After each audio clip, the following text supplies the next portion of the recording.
And at the time, I was very inspired by nonviolence, and I was thinking about it more in the context of, socio-political change. And, I was inspired by people like Martin Luther King and Gandhi and Nelson Mandela and the Dalai Lama and all. So I was reading a lot about these guys, and then I was, so I did a search online. I said, uh, nonviolence and Los Angeles or something. It was like a very random Google search. And I landed on this page, which was, they were called the Center for Nonviolent Communication and Education. Hi, welcome to Switching Mindsets. I'm Anuradha, and I'm speaking to Gayatri Narayanan, US-based certified mindfulness meditation teacher and the founder of Mindtree. Gayatri draws on decades of contemplative study in Eastern wisdom traditions to teach secular mindfulness and non-violent parenting rooted in wisdom and compassion. So, hi Gayatri, this is something I got off your bio and everything, but I think you'll be able to explain better. Yeah. Hi, Yeah. Anuradha. Lovely. Really nice to Yeah. connect with you and have this conversation. I'm looking forward to it. Yeah. Yeah, same here, same here. So you studied in Bangalore, you did your, graduation in computer science from there, and then you moved to the Yeah. US, right? So you had a career in Right. practicing, and then you moved Yes. to these Yeah. practices. So tell us about that. Yeah, no, so my background was in information systems. I did my master's here in the US at the University of Southern California. And so after I graduated, I was working in healthcare technology and, leading teams and doing, a lot of sort of this IT, healthcare IT stuff in Los Angeles for many years. I was working there for over 15 years. But I've always had this sort of inclination towards spirituality. I met my guru when I was about 11 years old in India. And so I had this kind of a seed that was kind of dormant for a while and then sprouted, in my teens and in my 20s, so I've always had this. And I think I was, my kids were born my kids were young at the time. I remember, and I was just not really digging my career at the time. I was feeling burnt out. I was feeling stretched. I wasn't really enjoying it.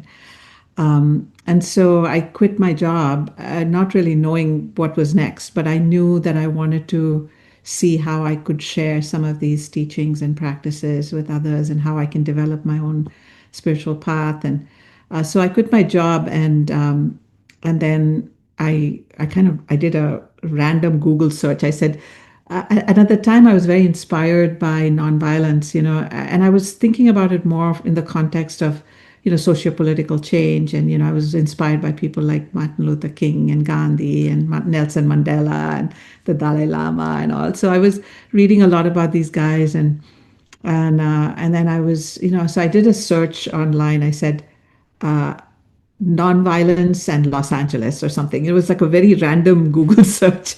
And I landed on this page, which was, they were called the Center for Nonviolent Communication and Education. That was the name of the organization. So I just cold called this woman who was the executive director, a wonderful lady. Her name is Ruth Beaglehole.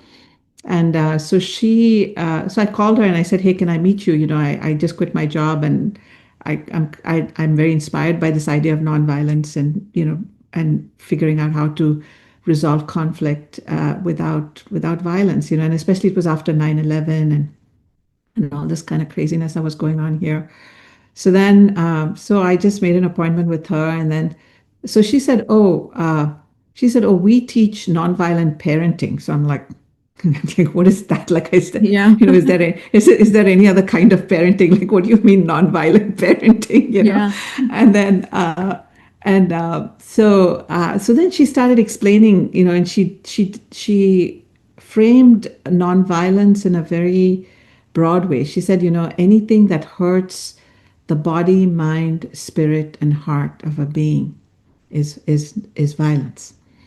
And so she said, and so we teach parents how to relate with their children, because the seeds of violence that we see out there in the world actually begin at the home. So the anger, the sense of powerlessness that children feel, with some of the kind of parenting strategies, that turns into, either depression, which is directed towards oneself or aggression, out there in the world, right? So all of a sudden, it kind of reframed my whole idea of like what is violence, what is nonviolence, and if I said forget about social political change and world peace, I said let me see how I'm looking at my own children. I said Yeah. let me see how I'm relating with my kids.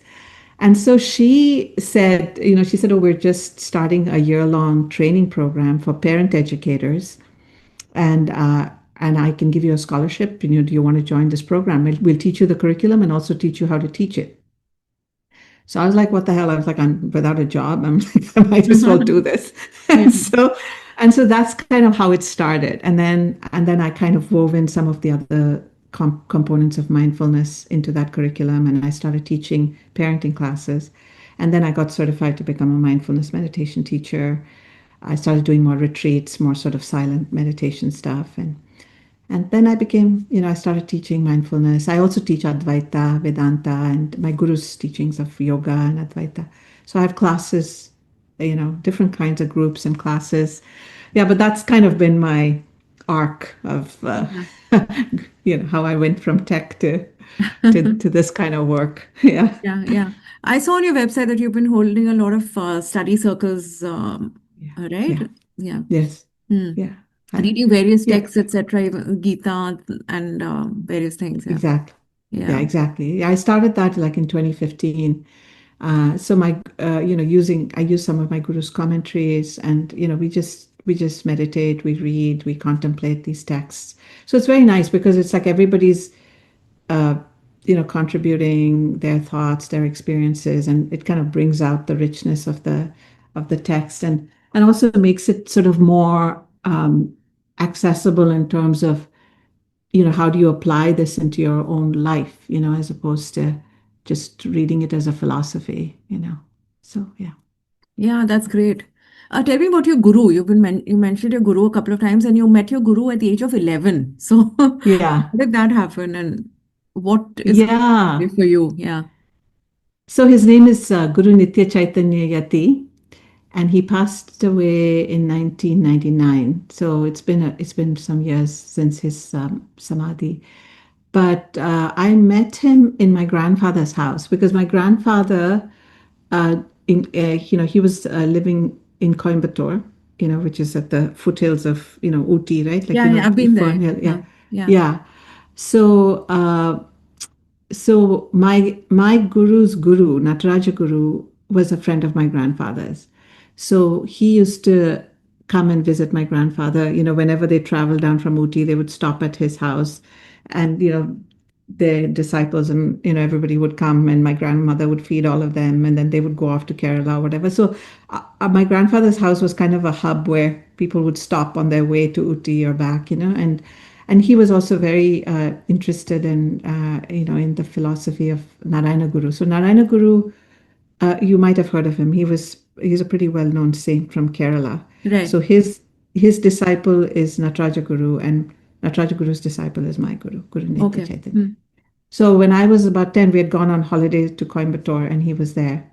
So that's where we made that connection. And then it was kind of like he kind of planted a seed, and then he would come visit us in Bangalore when whenever he came there.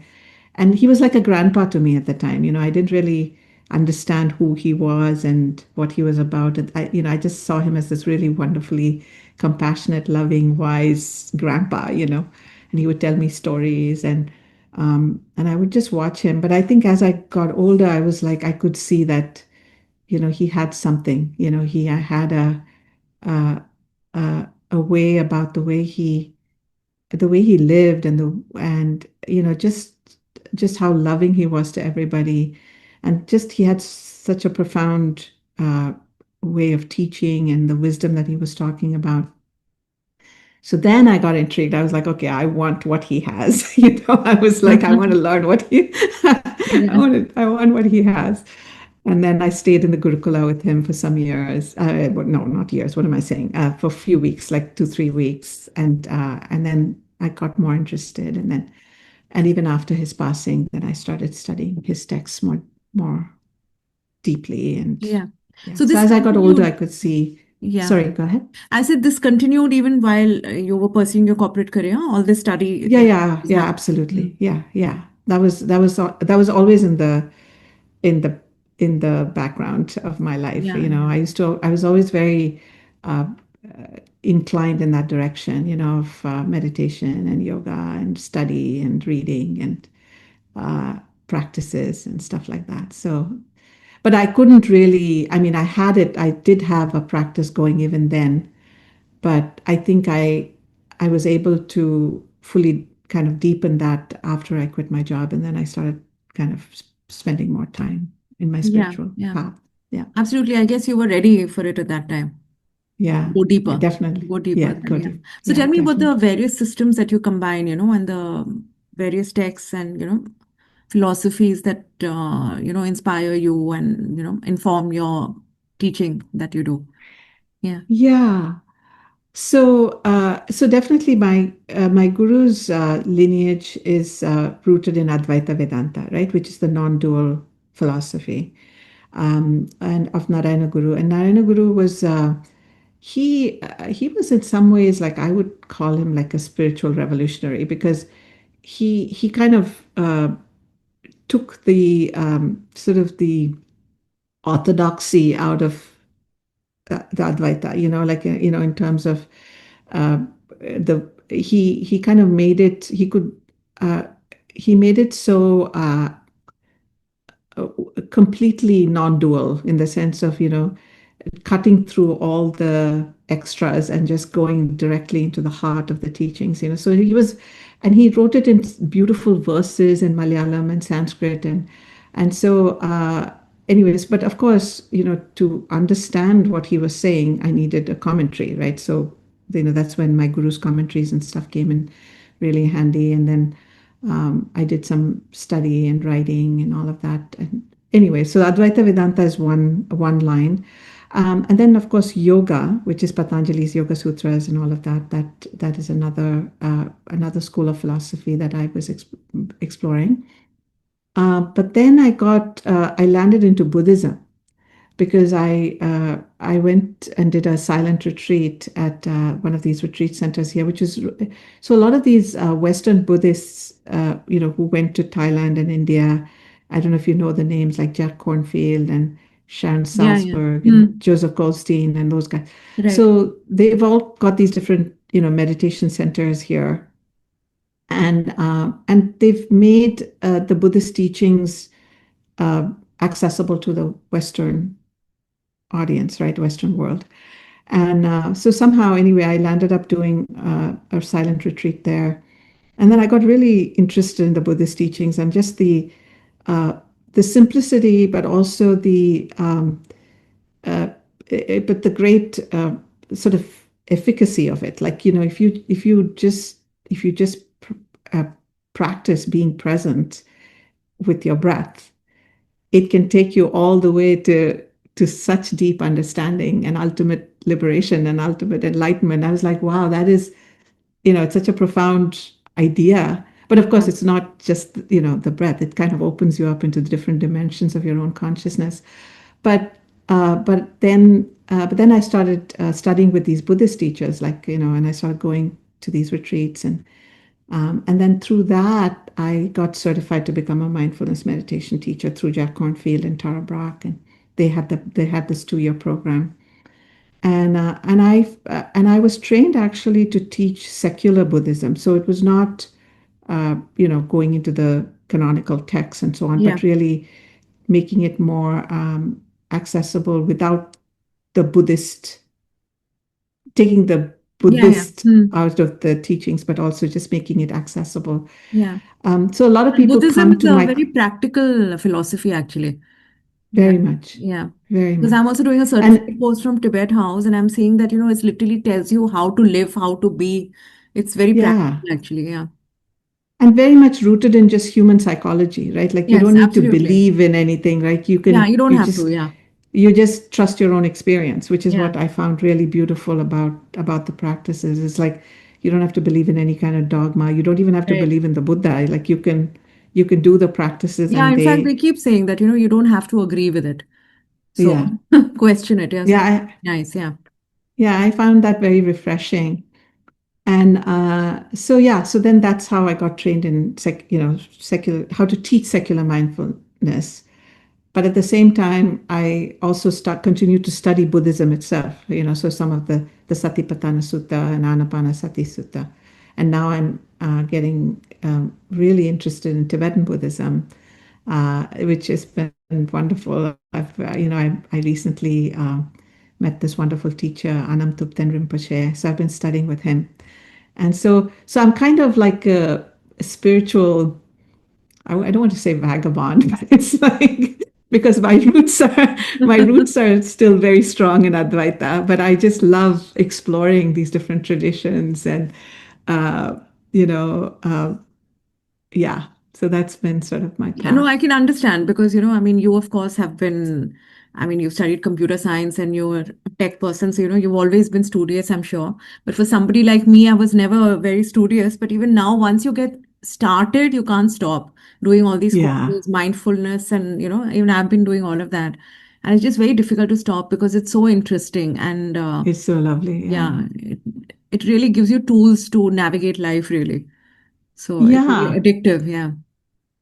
yeah. And the thing is, because as you start to experience the fruits, Yeah. it kind of self-reinforcing, right? It Like does. And you, I never thought yeah, I'd study so much, because I used to run away from studies, but now I just can't stop. So I get it, yeah. But yeah, talking about compassion and nonviolent communication, so even in Tibetan Buddhism and I interviewed somebody earlier on Tonglen, the practice. yeah. Yeah, so the compassion, the course that I'm doing, the teacher, he also said that you can't suddenly develop compassion for all living beings. It's not possible. And even to do Tonglen, you need to pace yourself, right? You can't just suddenly Mhm. do that.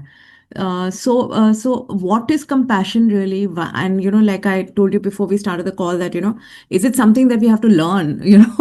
So what is Yeah. compassion in action? What does it really mean? Yeah, it's a very beautiful question. And one of my teachers, Gil Fransdale, so there are two words, usually when you say, actually, there's probably more words, but one of, the words when you use for compassion is karuna, right? In Sanskrit, it's karuna, Right. in Pali too. Yeah. But there's another beautiful word for compassion, which is anukampa. And Yeah. anukampa it's a very beautiful word because kampa means like to quiver or to tremble, right? Anu means to get close.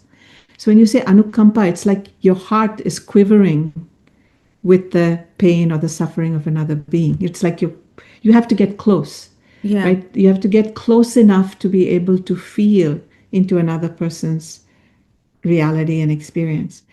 And ultimately, compassion is just another form of love, really, right? Because it's love when it meets pain, you have compassion, right? When you meet the pain of another person, the love Yeah. just Yeah. turns into care, into compassion. So really, when I think about is like, okay, you can't you at one level you say, okay, you can't really teach compassion, right? Like you can say, okay, you can't say, okay, now feel this way, like, okay, right now turn on Yeah. the Yeah. switch and you're going to suddenly feel compassion. Like that's not how it works, right? It's more like I think it's a process of opening the heart.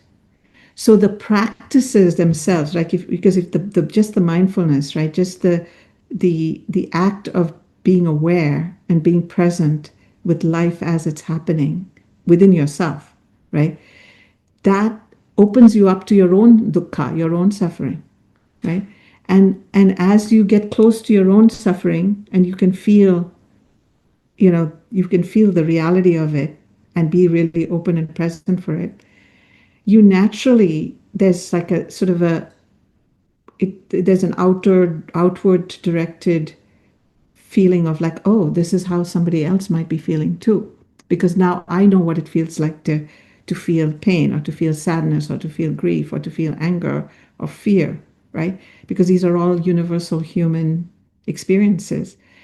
So it's almost like you're opening from the inside out, right? Right. It's like, so the more Nisargadatta Maharaj, he said something like, he said, don't try to perfect yourself, like this, like especially today in modern world, everything's about self-improvement and Yeah, 10 yeah, yeah. steps to this Absolutely. and 5 steps to that and 3 steps to this. And, you know, so he's like, don't try to perfect yourself. He said, perfect your love, you know. And how do you perfect your love is you have to go deep inside. So it's kind of an inward to outward expression, and compassion naturally arises as you deepen your own understanding, your own wisdom. So wisdom and compassion to me are like they go hand in hand. It's like the more you see into the nature of the truth, the reality of that we're all in this together, we're all this one being, right? Then there's no other, it kind of you're just loving itself. It's like, Yeah. and then then the compassion becomes more natural, right? It's not like something you need to teach, it Yeah, just but I think flows. the difficult thing is that, it's easy to feel compassion for eventually for yourself and for people around you, people that you love. But what about people who are not nice to you? People, somebody Yeah. somebody's being aggressive. I think that is the real goal, right? Eventually. Yes, and so it's kind of like stretching your muscles of love, you know, and that's why you practice, right? It's like just like when you go to the gym and you strengthen your muscles or whatever you do, your practice is actually strengthening that capacity for compassion. And my favorite story about this is, Ramdas. Have you heard of Ramdas? He's another wonderful teacher, Western teacher, Huh. who was a disciple of Neem Karoli Baba. Okay. I Hmm. don't know. He passed away Yeah, yeah, just a I've heard of couple of him. years. Yeah. Hmm. Yeah, he's wonderful. He's a beautiful teacher. So he has this in his place in Maui in Hawaii. I actually visited this place and I'd heard about his altar. So he has this altar, okay, this huge table, and on that table he's got Mother Mary and Krishna and Hanuman and his guru and all the saints, and everybody is all in there, right? And in the middle of that, he had this picture of Donald Trump. And before that, he had Dick Cheney. And before that, he had George Bush and Dick Cheney, and all these people who he didn't agree with, right? Like he felt he didn't politically agree with them. He didn't, he had, a lot of strong feelings about what they were doing or whatever. But he said, I don't want to keep you out of my heart. I want my love to include you too, even though I violently disagree with everything you're doing, right? So that was his practice. That was his practice of like saying nobody is outside of my field of love. I want to include everybody, even the people who I disagree with. So there's some beautiful practices to cultivate that, actually, loving kindness Yeah. practice. If you've heard of metta, Yeah. have you Yeah. heard of in Sanskrit it's maitri, I've but in heard of the Pali, loving kindness meditation. That's practice yeah, of mindfulness. I've heard of that. yeah, I'm familiar with that one. Yeah. Hmm. yeah. So that practice actually really helps you develop those muscles. So because when you do metta, you start out with the easy people, the people who are easy to love, like your like it's for me, it's so easy to do metta for my children, my husband, my dog. It's like, may you be safe, may you be happy. But then you extend it to neutral people, people who you don't know very well, but so like I often offer metta to the people who come to take out the garbage, or sometimes when I'm walking I'll see some random stranger, say may you be happy. And then you do metta for your difficult people, the people who irritate you, who you don't want to talk to, who push all your Yeah. buttons, who annoy you. And then you bring them into the fold, but you do so in a way that is accessible, right? Like you might not want to bring them in too close. You can keep them at a safe distance, but still offer your love. One of the favorite stories I heard this, I think it was Sharon Salzberg who said, like, one of her students said, you know, when I do metta for my difficult person, I imagine her on an island without a boat, like somewhere How far is it away. even working then? but But it's like, it's like she's far away. I'm safe. She's not going to come and get me somehow, but I can still offer my love from the Yeah, safe from a distance. I distance, can yeah. say, yeah, from a Safe distance, distance, right? yeah. So, yeah. So the beautiful thing about these practices is, that they're very flexible. Like you can visualize in whatever way it feels right. You can do it in small bits at a time. You don't you stretch yourself up just up to the point of discomfort, but then you can pull back, right? So it's not like some rigid, like, oh, this, it's very flexible the way you can do some of these practices of compassion and loving kindness. Yeah. Yeah. No, that's really well explained. But tell me, is there a script that you tell yourself or, anybody listening in, like suppose you're really angry with somebody, there's a toxic boss, you're going every day, dreading meeting them. Yeah. That happens, so then how do you practice compassion? I mean, your goal is to be compassionate, so how do you Yeah. manage that? So, always the first thing is to contact it, right? Contact the suffering that's happening within you, right? So the frustration that you're feeling, the anger you're feeling, the resentment you're feeling with your boss or whatever, is to first take some time to pause with that, right? And to feel into what's actually going on in your body. What are the kinds of thoughts you're having? The physical sensations of how that anger or resentment is being expressed in your body. So that's all mindfulness, right? You become really present with what's going on. And then to meet yourself with compassion. So it starts with self-compassion. Right. Yeah. So the first thing you do is to first meet yourself with kindness and say, oh, here you are, another vulnerable human being who is subject to anger and frustration and disappointment and hurt. And I can meet myself with kindness. So you put a hand on your heart and you offer yourself compassion, right? And through that process of meeting yourself with kindness, there's a settling, there's a dissolving of whatever the agitation, anger. And then in that clarity, you can then decide, okay, what is the skillful means? Like, what do I want to do? Or what do I want to say or not say? Or how do I want to be in relationship with this other person? And and you might not be able to offer metta immediately, right? You might still be going, this guy is so annoying, or Yeah. this woman is really Yeah. irritating, right? You can also maybe see beyond their external uh, expressions or their behavior to see what is going on behind the scenes. Like, what are their needs? What is going on for them? Because everybody has a secret history that we don't know anything about, right? I think it was D.H. Lawrence who said, if we could see the secret history of our enemies, it would be enough to disarm all hostility. Yeah. I don't know if you've Beautiful. heard Yeah. that one. Yeah. Yeah. So when then you can see the other person saying, okay, something's going on with this person. What's going on with them, right? What are they feeling? What are they needing, right? And that's the language of nonviolent communication, right? Which nonviolent communication was a method or a methodology that was developed by Dr. Marshall Rosenberg. I don't know if you heard of him. So Right. he I always just looked talks it up. about, I'm not very familiar with nonviolent communication. I've heard it, of course, but yeah, yeah, that's why I wanted to but speak to you about it. Yeah. Huh. yeah, so in NVC, they call it NVC, nonviolent communication. So in Yeah. NVC, it's all rooted in this idea of feelings and needs. So looking out beyond the behavior, which is just the external manifestation of certain symptoms, but it's like what is going on behind, what is this person feeling? What is this person needing? Right. And if you can connect at that level, then it opens up a particular uh, possibility, or at least a way to have a conversation with another person in a way where you can express your feelings and your needs honestly in a way that can be received. And then it opens up possibilities, basically.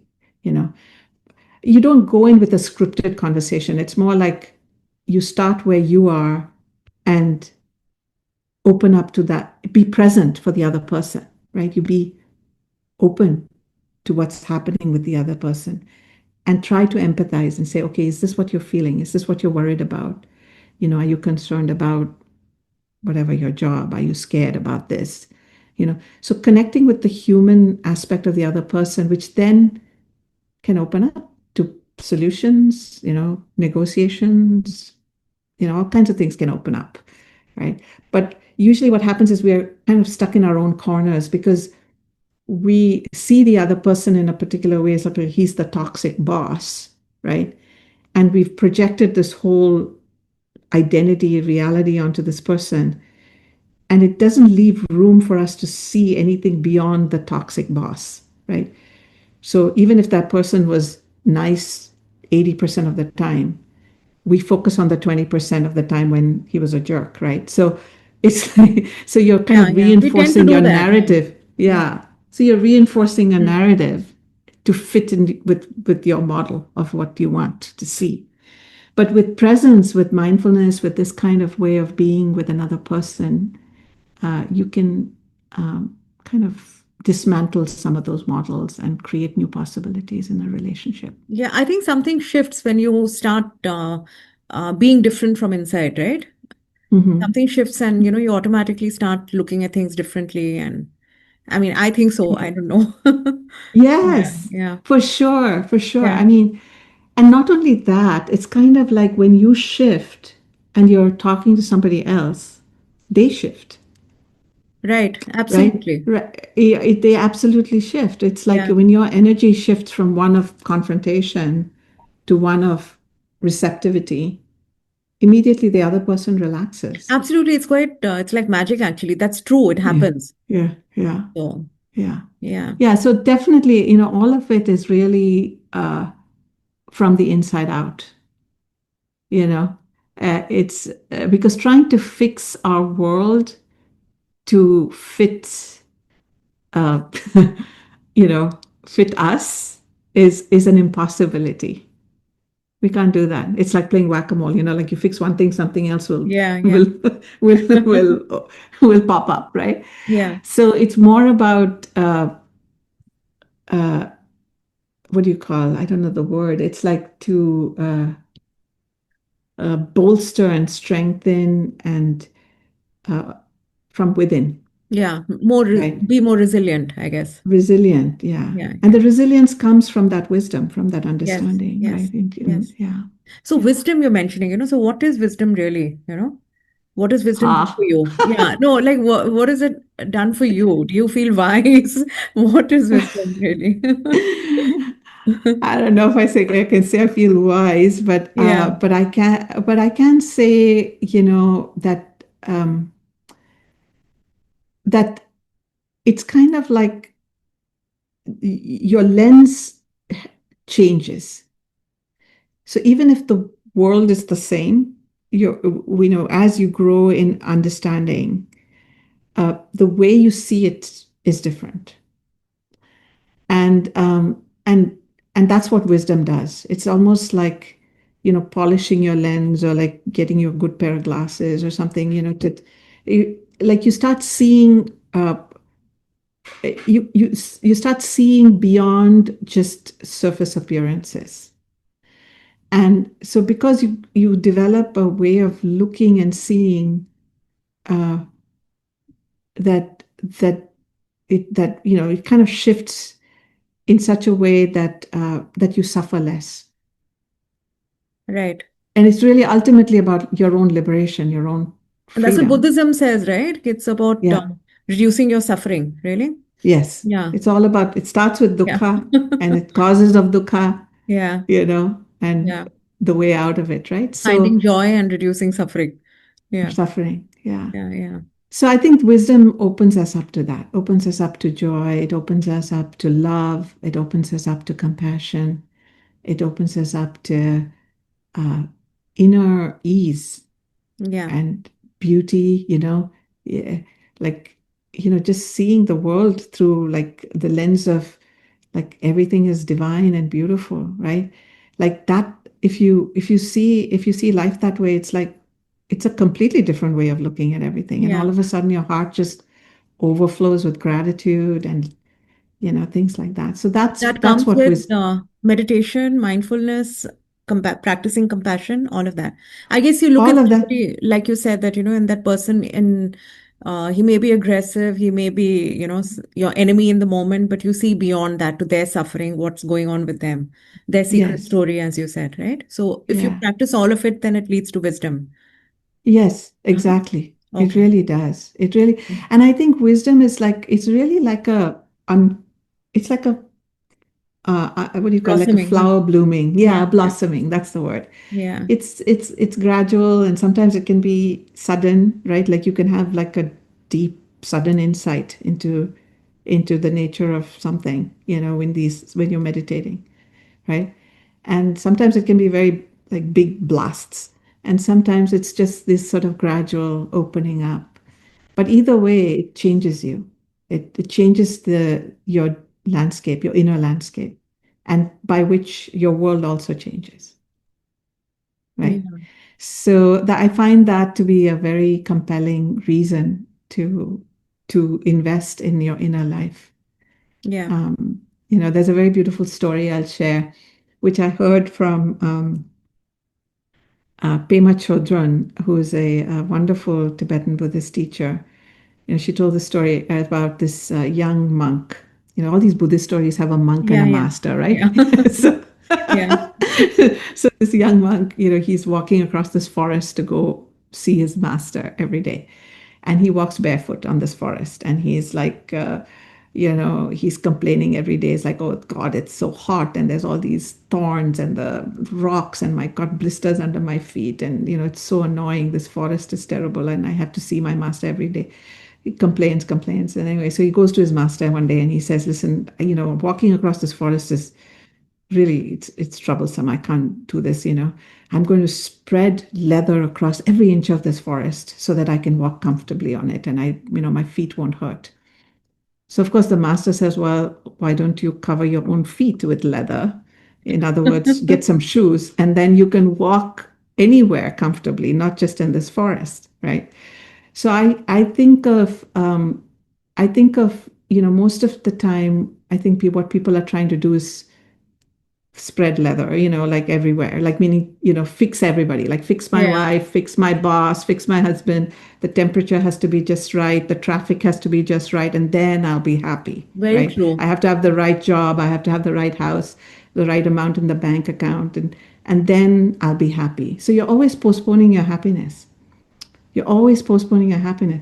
Whereas here you're learning to wear your own shoes. Is saying, okay, let me build my inner life, my inner way of seeing, and then the happiness follows, right? It's like Yeah, wearing your own shoes. yeah, yeah. Don't try to fix it because you cannot. Yeah, that's It's a wonderful. So losing you can, battle. yeah, and you can Yeah, be happy right here, right now, basically. right now, exactly. Yeah. Right, It that's reminds me of right. what a friend of mine told me recently, So he was very sweet, He wrote down a list of things that to be his best version of the best version of himself, And when he would do that at a certain Mhm. point, like you said, you earn a certain thing, you reach a certain, and when he looked at that list, he realized that he could do it all right now. So, so Mm. like being a better Yeah, dad, better husband, things like that, and he realized that he could just do it right yeah, now. You don't have to wait for it. right now. Yeah, Yeah, yeah. yeah. Yeah, I Hmm. think we tend to, as human beings, uh, we find very interesting ways of causing suffering for ourselves. Yeah, I think so. I think So, so. we are very Yeah. good at that. So, We uh, really are. Yeah. mm, So Gayatri, one thing I just want to point out again, like, what you said about just sitting with your suffering, whatever you're feeling, and, just being in the moment. I find that, like, it's such a powerful shift that happens, right? Instead of running away from what you're feeling and yeah, feeling compassionate towards yourself. So I'm just reiterating what you said, really. yeah, Yeah. yeah, yeah. I think that, and that requires practice. Yeah. That's the reason why we do our meditation practice every day, Because I think our because entire thing our is to run from what is troubling run you, of right? Yeah. yes, yeah. The instinct is always because our biology is wired for fight, flight, freeze, right? That's Yeah. That's what we are designed to do, Yeah, to yeah, survive, right? But here we are saying stay, you know, just stay with what's actually happening. How is this particular moment, uh, how is it unfolding? What's happening in your body? What's happening in your mind? What's happening in your heart? And and you know, and it might be hard. So it's kind of like you have to, as you practice, your window of tolerance increases. You're able to stay with more and more discomfort as you practice. yeah, And the more you can do that, the more insight you gain, right? right. Because then it's like your emotions are, because then you're having a dialogue, you're having a conversation with your fear or with your anger or with your sadness. You're like, okay, come, let me see, let me look at you. How does this sadness feel in my body? Or I feel it as like this tightness in my throat. I feel it as this heaviness in my heart. I feel it as heat in my cheeks and the tears flowing down my face. I hear these thoughts. I mean, I'm seeing these thoughts about this thing that happened and memories of this. And it's reminding me of something that happened when I was 4 years old and why that sadness is related to this sadness, right? So you kind of start to see the layers of your experience. And through that seeing, there's healing happening. It's kind of like, when you, how do I explain it? It's like when you put something in the light of your awareness, it, it transforms. But most of the Right. time, we're sticking it underneath. Yeah, yeah, We're like pushing it down, right? We don't want to see it. We're running, fighting it. But eventually, you you have to confront it somehow, right? It's going to show up some way, whether it as an anger fit or or depression or anxiety or whatever. Those things are all. It's just different expressions of things that haven't been seen, that yeah. haven't had the time and the light. You Yeah, see, no, we it's all need. beautiful. The way you put it, it Yeah. transforms in the light of awareness. Yeah. Yes. Yeah, it Wonderful. does. It really does. Yeah. Yeah. Yeah. So, Gayatri, thanks for explaining that, so well. Yeah. I'm sure it'll be very useful for whoever's and very helpful, really, for whoever's listening. So tell me, coming back to non-violent communication, I'm very curious to know, you already explained what it means. So how does it work? And you also counsel parents and children. So what does that look like? Yeah. So there's a very beautiful acronym that we use in nonviolent parenting and in nonviolent communication, which is OFNR. Yeah, OFNR. And in the parenting thing, what I studied with Ruth Beaglehole and others, they changed it to OFF needs, OFNEEDS. That's the acronym. So the method is basically the O stands for observation. It's like, so to first observe Yeah. neutrally, right? Like as if you're a video camera, right? You're just observing what you can see, what you can hear. So if you're interacting with a child and you see a child yelling and screaming and kicking on the floor, is you're just observing. It's like, okay, this is happening, right? And then you connect with feelings. It's like, okay, first, what am I feeling? What's happening in my body right now? I'm getting reactive. I'm getting agitated because my child is screaming. I'm embarrassed because there's people around and I can see they're all looking, right? So you just connect with your own feelings and then see and imagine what your child might be feeling. So you connect with yours and then see, oh, my child, I can see that, this my child is dysregulated, is not able to control their emotions, feeling helpless, feeling overwhelmed, right? So all of a sudden you're connecting with what the child might be feeling. And then you connect with needs. It's like, what do I need? Right? So the OFN is the needs. And what am I needing right now? Right now, what I'm needing is some support. I need somebody to come help me figure out what's going on with my child. I want my child to stop crying. It's a, but not my child to stop crying, but it's like I want ease. I'm needing some ease. I'm needing some support, right? And you connect with your own needs and then try to imagine what your child might be needing. So that's the empathy, right? So then that's the Right. first E is empathy. And then you engage. So the second E, when you say of needs, right? Yeah. OFNEE, the second E is to engage. But when you engage, you're engaging to help the child feel felt, right? To empathize, to say, hey, are you scared? Are you. So you're trying to see what the child needs, and then you're engaging in that moment with some clarity, right? You're not just reacting, you're responding. And then the DS is after the fact to develop solutions. So the solutions comes at the end. So after you've made your observations, your feelings, you've connected with the needs, you've engaged, then you've empathized, you've engaged, then you're saying, okay, now what do we do about this? How can I help you the next time, when this happens, right? So it takes it takes, and it sounds very complicated when I describe it this way with all the letters and everything, but all of this can happen in a few minutes. Yeah. It's all just, few seconds of just connecting inwardly, outwardly. But it does take work, because the easier thing to do would be to just grab your child and smack them and say, hey, stop it. Like, what's wrong with you, Yeah. right? I Yeah. mean, it feels easier, but what you've done in that moment is you've broken the connection. And you've created a moment in that child's mind that makes them feel even more unsafe. So they are already feeling unsafe because they're having a meltdown, they're being dysregulated. And on top of that, their mother's smacking them. So imagine how helpless they're feeling in that moment, right? That they can't Right. count on the person who cares for them, who loves them, to be there for them in that moment of overwhelm, right? So even though this might take a little bit more time, uh, it's so worth it, because what you're doing is you're developing a deeper connection with your child in that moment. It's and the price of not doing that can be pretty heavy in the long term. Yeah. So it's kind of like you're investing in the now to prevent future hurt and trauma. Yeah. Have you seen as a parent, anything, have you changed your style or learned from this? Yeah. 100%, 100%. Because, and I feel so blessed that I came upon this when my children were still young.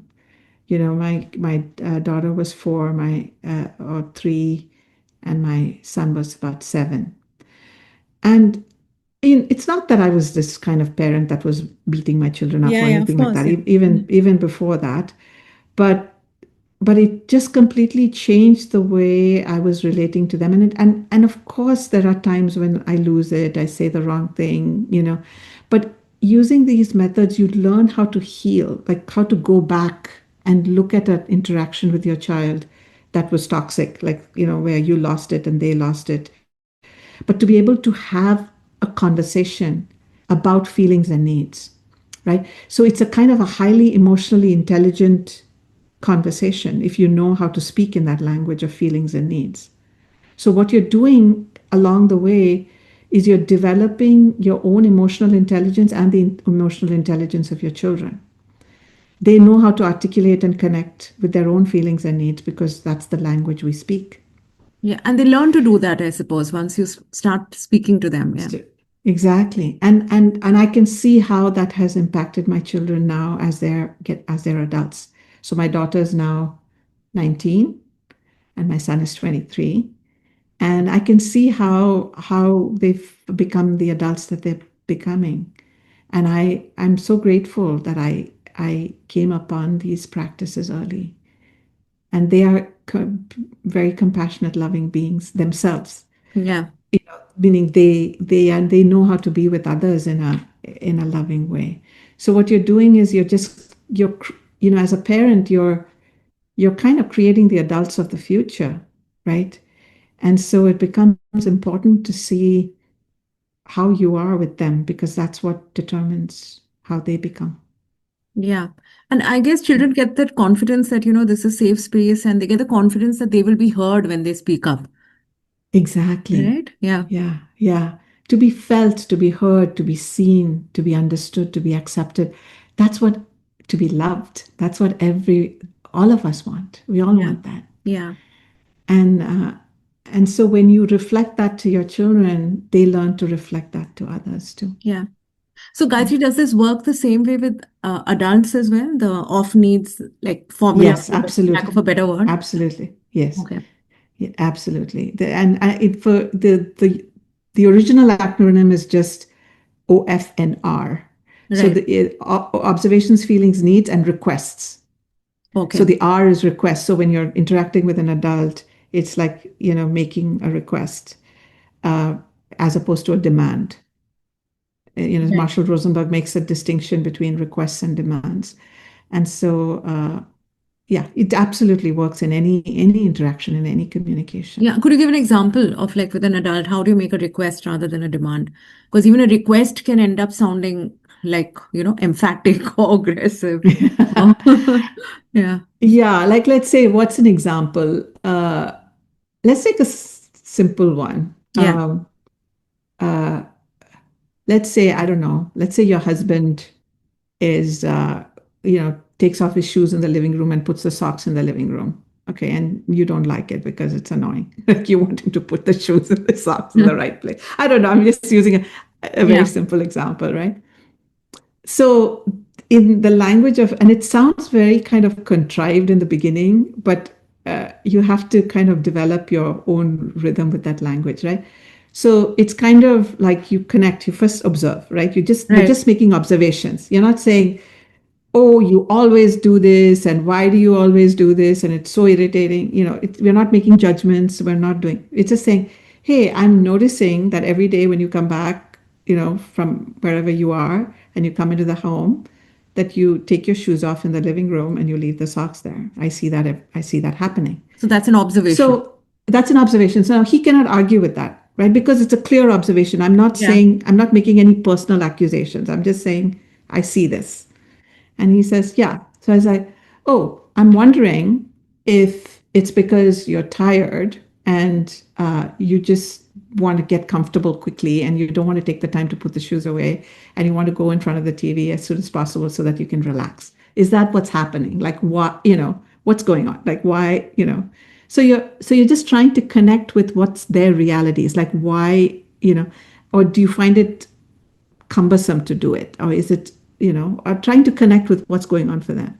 And then he might say something like, he's like, yeah, no, I think it's like, oh, I don't know, I just don't feel like doing it because I just want to, whatever, like he comes with Yeah. his side of it. So now all of a sudden you're having a conversation about your shoes and the socks and why, right? Yeah. So it's more like, it's not like you're accusing them of something, you're just trying to connect with what's real. And then you say, okay, would you be willing to, after you get back home and have your cup of tea, would you be willing to put your shoes away? Because it would support my need for order, because I would like Right. to have order in the living room. So you're communicating your need. You're saying my need is for order, and you need some ease, or you need your cup of tea before you think. Yeah. And would you be willing to put your shoes back? So now that's a request, Yeah. So you're right? looking for support, basically. Yeah. You're looking for support. You're communicating your need for support and your Yeah. need for order, and you're making a request. Yeah. Now, the thing about a request is you have to be willing to hear no, Right. because it's a request. Because he might say, no, I don't want to do it. Yeah. So you have to be Then it ready for that. becomes, then you have to be ready for that, because he is another human being who has his own, needs and feelings and preferences, So what and do you you do are your then? own. Huh. That's the I thing, mean, and you've that's been where so this. nice, you've negotiated. But usually, and when you actually try this out, what you'll find is that more often than not, it's a yes, Yeah. And I think they're because supposed to work anywhere, in any scenario, right? At home, yeah, outside, anywhere. Yeah. yeah. Hmm. And it really is it's actually kind of an invitation to, uh, to what you call value connection and relationship more than being right, or Yeah, or it's like if you value the relationship, then you'll try again, right. and you'll try to connect again, and you'll try to negotiate again, right? So it's kind of, it challenges you in that way. It's like, okay, how much do you care about the shoes versus your relationship with your husband? Yeah. You And I know? think you're being vulnerable in the moment, right? You're saying that I need Yes. this, I Yeah. need this support. Yeah. Yeah. Hmm. So, Difficult to say no to but that. you, Yeah. yeah. So it's a Mhm. very interesting process, and yeah, you grow in that process. I think both people grow in that process. Right. Yeah. Yes. Yeah. Wonderful, Gayatri. I feel like I can just keep on talking to you. I know we've been talking for a long time. Long It time. was Yeah. really nice. Thank you. And it was Yeah, lovely yeah. Same questions. I here. really enjoyed your questions too. Yeah, Thank we you should so do it much. again sometime. Yeah. For Yeah. sure. Yeah. Yeah. So Thank thank you. you. Thanks so much. Thank you. Take care, Anuradha. Thank you very much.